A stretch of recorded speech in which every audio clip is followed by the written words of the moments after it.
Here at JP Catholic, we're proud to be entirely faithful to the magisterial teaching of the Catholic Church.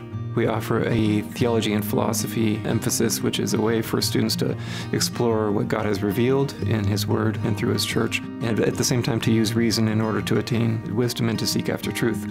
I think at JP Catholic, one of the most amazing things about the program is just the range that we have. In one classroom, we might have a Chaldean Catholic priest teaching about the Desert Fathers.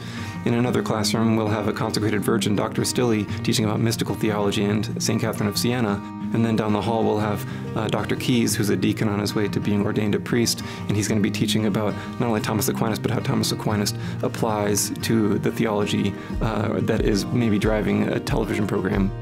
And then, and I'll be teaching Mariology and looking at how images of Mary reveal what the Church has long believed about our Blessed Mother. So that variety and that range is really exciting, and it's the engagement with culture at the same time. The intellectual rigor of the program is a great preparation for graduate school, and so a lot of students pursue master's degrees in theology or in philosophy. And it's interesting too, because a lot of them, while they're here, there are lots of different things for students to explore. So a lot of them go to graduate school with a specific interest already in mind, and sometimes they are already planning on their later doctoral work. So the intellectual foundation is very strong and enables students to have that confidence as they go off to graduate school.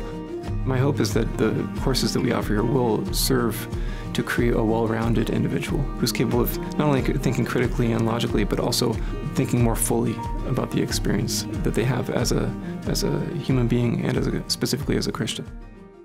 Each one has sort of their own unique mission and spirituality, and they're able to support each other in prayer and learning more about the faith and service. And that's done differently, depending on the household. Each household has different charism and different ways that they do things. Our household is Laudare e Glorificare, which translates to